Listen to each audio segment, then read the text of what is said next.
Olá, seja bem-vindo a estas nossas conversas.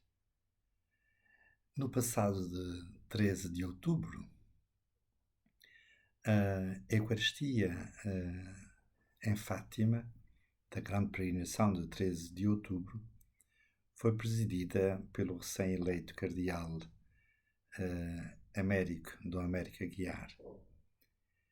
A sua homilia, eu considero-a um modelo acabado do que significa uma homilia de uma igreja sinodal. De facto, neste modelo de uma igreja sinodal, como de resto nós encontramos no instrumento Laboris as suas diversas afirmações. A igreja apresenta-se humilde, escutante, pobre. Lembra a ideia do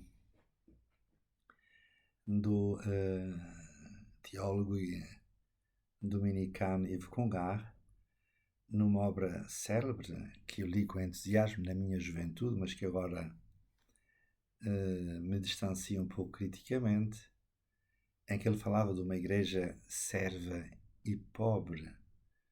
Portanto, uma igreja que se apresenta para o mundo, companheira de viagem, sem nada para dizer, sem nada para ensinar. Já não é mãe nem mestra. Não é mãe porque no universo interreligioso, em que as religiões são todas iguais, de certa maneira, ela já não diz quem é o nosso pai, de certa maneira. Ou não diz com aquela certeza que a mãe pode dizer quem é o nosso pai, porque se a igreja é mãe, é sobretudo para nos dizer que nós somos filhos do pai que nos gerou. Portanto, assim como acontece na nossa vida, são as mães que ensinam aos filhos, que transmitem aos filhos quem são os seus pais.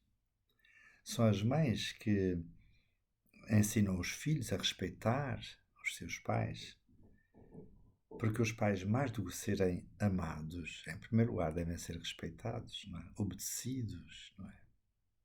Portanto, uma igreja que prescinde desta sua nota fundamental, que é a maternidade, já não fala daquele que é o pai. Portanto, nós não somos filhos, ou somos todos genericamente filhos, tanto faz ser de uma religião ou de outra. Vejam, por exemplo, a Fratelli Tutti, todos somos irmãos, todos somos filhos de quem? Do mesmo pai.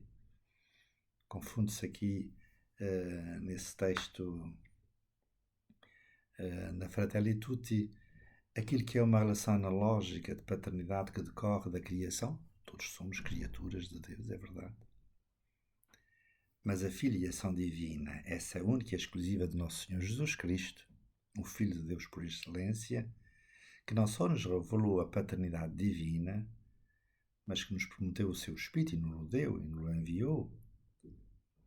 É o Espírito de filiação que nos torna participantes da sua filiação. Portanto, há uma diferença qualitativa entre uma relação analógica de filiação decorrente da nossa condição de criaturas, que é comum a todos os seres humanos, claro, e também é comum aos animais. Os animais também são criaturas. O universo todo foi criado por Deus, mas a sua imagem e semelhança foi só o homem. Foi só o homem e a mulher, se quisermos ser inclusivos, como agora é moda dizer-se. Portanto, uma igreja que deixa de ser mãe, deixa de falar do pai, ou então, como no caso da Fratelli Tutti e de outros documentos, é uma fraternidade quase tipo da Revolução Francesa, não é? Fraternidade, igualdade, liberdade, mas que não tem um fundamento metafísico, ontológico ou tão religioso e cristão. Ora, segundo o documento Instrumento Laboris do Sínodo, a Igreja aparece humilde, escutante, nada tem a dizer, quase. Não é? Ou diz de uma forma tão cautelosa que acaba por não dizer nada. E outro aspecto que a Igreja sinodal de certa maneira, põe entre parênteses a sua condição de mestra. O Papa João XXIII dizia Mater et Magistra, mãe e mestra, aquela que nos ensina a verdade.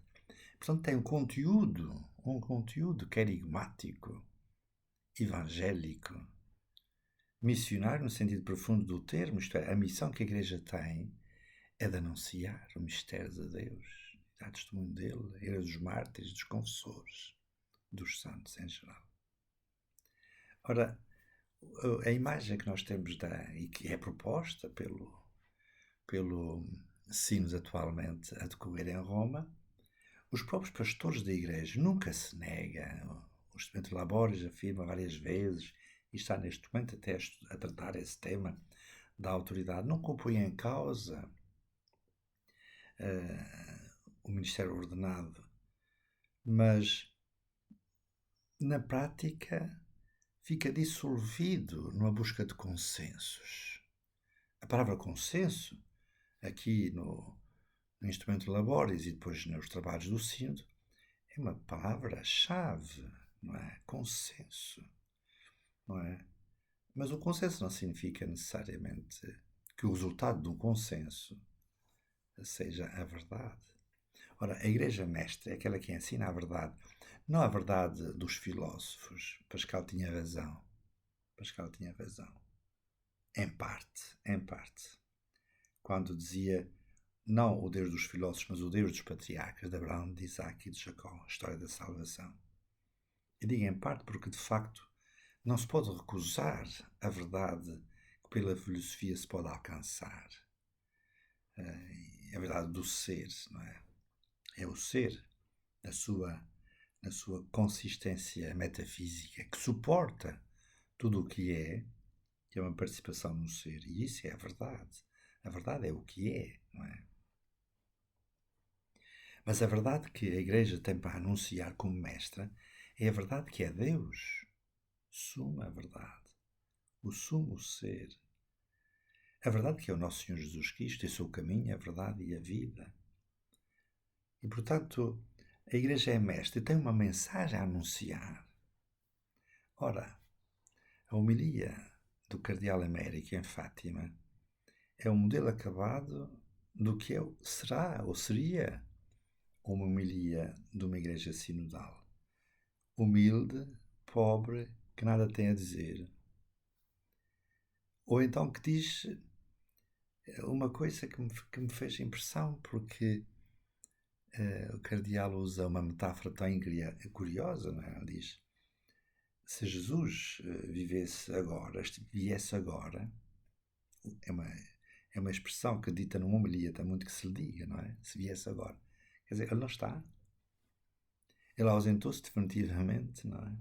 Ele que prometeu estar connosco até ao fim dos tempos. Bem, deixemos esse pormenor, que não é de suma menos importância, do ponto de vista teológico. Mas se ele viesse agora, em vez das chaves que entregou a São Pedro do Reino dos Céus, entregaria uma password. E nessa password o que era? O amor. Cá está. A única coisa que a Igreja tem a dizer é o amor. Nessa mesma homilia, o cardeal cita ou refere um almoço que o Santo Padre teve em Santa Marta com alguns pobres de Roma. E claro, há boa maneira sinodal perguntar aos pobres o que é que eles esperam da Igreja. E a resposta deles foi a mesma: amor. Quer dizer, a Igreja só tem a oferecer amor. A chave para entrar no reino dos céus é o amor. Mas o que é isso? Não há mais nada para dizer. É verdade que São Francisco de Xavier foi até ao Japão e numa carta que ele escreve a Santo Inácio relatando a sua experiência missionária, relata o encontro que ele teve com um nobre japonês e na conversa o nobre perguntou-lhe: mas tu, Francisco, deixaste a Universidade de Paris, fizeste companheiro de Inácio de Loyola, foste para Portugal, de Portugal vieste para as Índias, das Índias chegaste ao Japão. só para me dizeres que eu sou amado de Deus, ao qual não tens mais nada a dizer. Não é? E o São Francisco disse, não tenho mais nada a dizer. O resto vem por resto. Reparem, somos amados de Deus, mas por trás desta frase, somos amados de Deus, estava toda a história da salvação, porque de facto, Deus amou de tal modo o mundo que lhe entregou o seu Filho para mostrar, porque Deus não veio condenar o mundo, mas para o salvar. Mas como é que o amor de Cristo se manifestou? Na cruz. Portanto, a palavra-chave, se quisermos, é a cruz. É o amor crucificado. É o perdão. De facto, a primeira palavra que Jesus diz no Evangelho de São Marcos, por exemplo, é esta: convertei-vos e acreditai no Evangelho. O tempo completou-se, chegou ao fim. E em Fátima é quase a mesma coisa, podíamos dizer, porque no segredo de Fátima, a palavra-chave, pelo menos na terceira parte, que foi revelada no ano 2000, é penitência, penitência, penitência. Ora, tanto a expressão de São Francisco Xavier, tu és amado de Deus, não é? Como a palavra-chave, que seria aquela de Jesus no Evangelho e do segredo de Fátima, está ausente da homilia do bom do cardeal. Tudo ele é simpatia, tudo ele é cordialidade, interatividade, amor. De uma igreja que, se é assim, nada tem a dizer, a não ser uma palavra que é tão difícil de contornos como seja amor. Eu penso que não é esse o caminho. Pelo menos aquele que eu acho que eu quero percorrer. Eu não vou por aí. É preciso anunciar o paradoxo que o Evangelho representa e a cruz de Cristo, que é loucura para uns, escândalo para outros, mas que é a salvação do mundo de então, no tempo de São Paulo, e de hoje, em pleno sob a sinodalidade. Muito obrigado pela sua atenção. Até a próxima conversa, se Deus quiser.